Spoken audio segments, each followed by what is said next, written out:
On the 30th of July 2010, Pakistan woke up to a nightmare. Overnight, a deluge of epic proportions had turned the Swat River into a raging torrent that swept away everything in its path. Pakistan has never experienced a monsoon like this, and it's not over yet.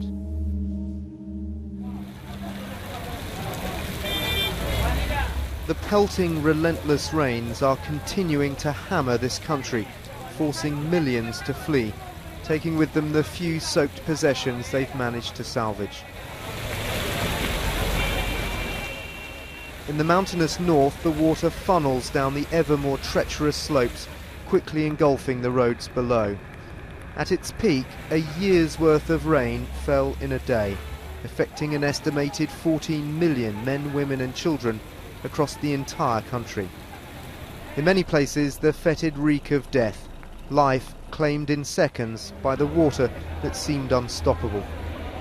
Doctors like Shahid Iqbal are struggling to keep up with demand.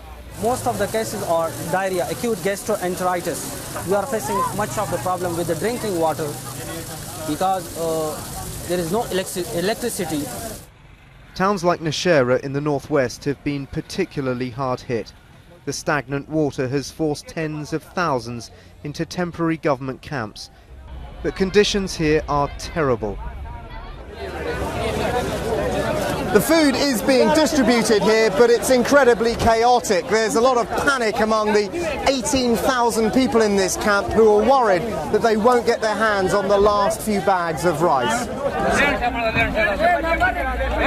The UN says 6 million are in direct need of emergency assistance. The big challenge going forward is food security.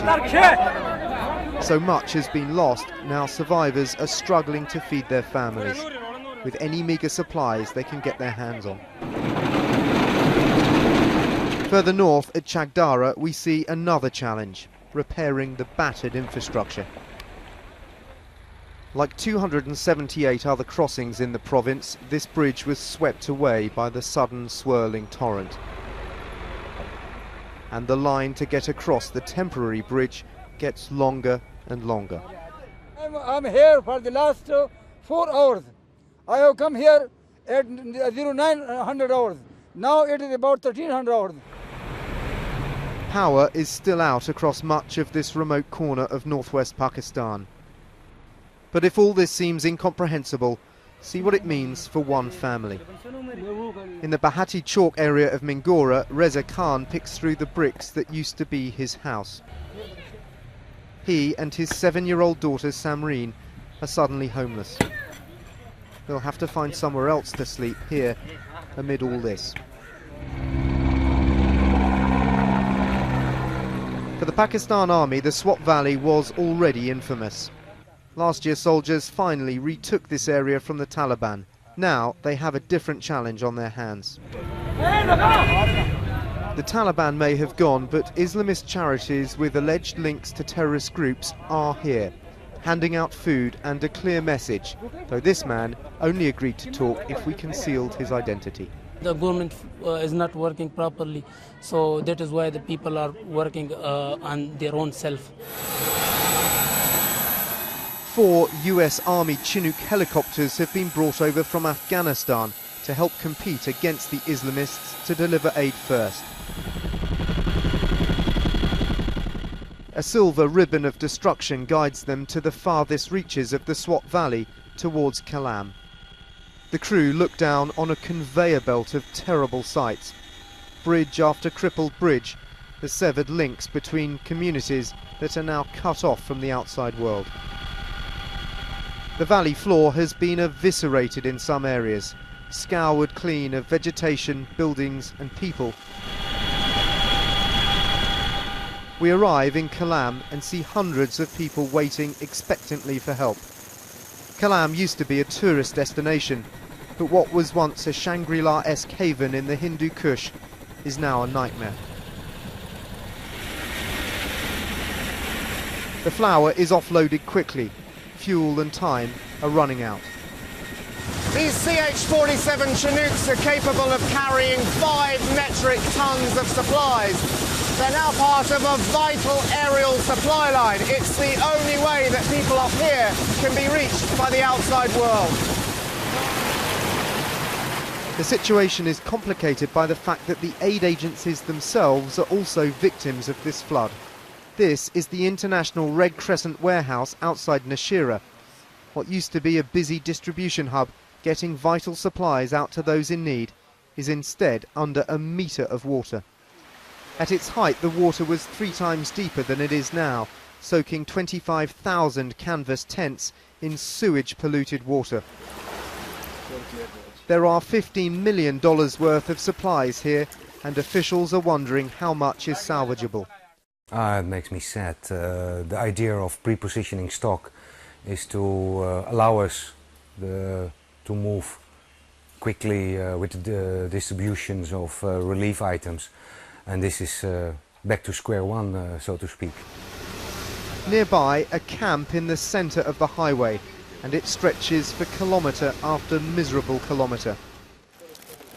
This is what it's like for those who thought they'd seen it all. Basri is 70 years old and now shivering outside her makeshift shelter. Her grandson says, "We only managed to get our children out of the house. We have literally nothing. The only help we get is from members of the public." They're so desperate here, they've been offering their children to strangers, hoping they'll take them away from all this. But most are still here, soaked and homeless. They're dragging the few possessions worth salvaging from the sea of mud that has consumed whole villages. A landscape robbed of colour and people, saturated and empty. And while people like Basri shivered, the President of Pakistan was visiting his French chateau, part of a European tour, including a meeting with the British Prime Minister David Cameron, which critics have lambasted him for. Politically, in terms of the messaging, this is exactly a replica of what happened to the Bush administration after Hurricane Katrina. It's damage that you don't recover from. This is something that's going to sort of follow the PPP and President Zardari, I think, for a long time to come. But as millions are forced to camp out in horrendous conditions, the President's advisers are spinning his absence as a success, not a blunder. He has done a phenomenal job fundraising in the UK. The meetings with Prime Minister Cameron were extremely important for Pakistan and the United Kingdom's long-term relationship. So all in all, I think that we'll see as time passes, this was a storm in a teacup. A message that rings hollow to traders in Kushalpur market, now completely choked with mud and debris. 250 food shops here have been completely consumed by the foul-smelling sludge. Juma Gul surveys the damage to his vegetable shop. This business has been in his family for 20 years and now it's in ruins. He set up a temporary stall by the road, but the produce has increased in price. Tomatoes have doubled and so have cucumbers. Other vegetables are up by a third. People are buying less and they're eating less, and the UN's worried it could get worse. The crop has been lost, and it's a race against time to be sure that the next sowing season can be met. For now, though, the immediate focus is on evacuation. Between breaks in the weather, men, women and children rush onto helicopters, some clearly terrified at their first flight. Many have lost everything and cling to one another. The lucky ones still have their loved ones. This is an ordeal no one here will ever forget, except those too young to remember the Great Flood of 2010.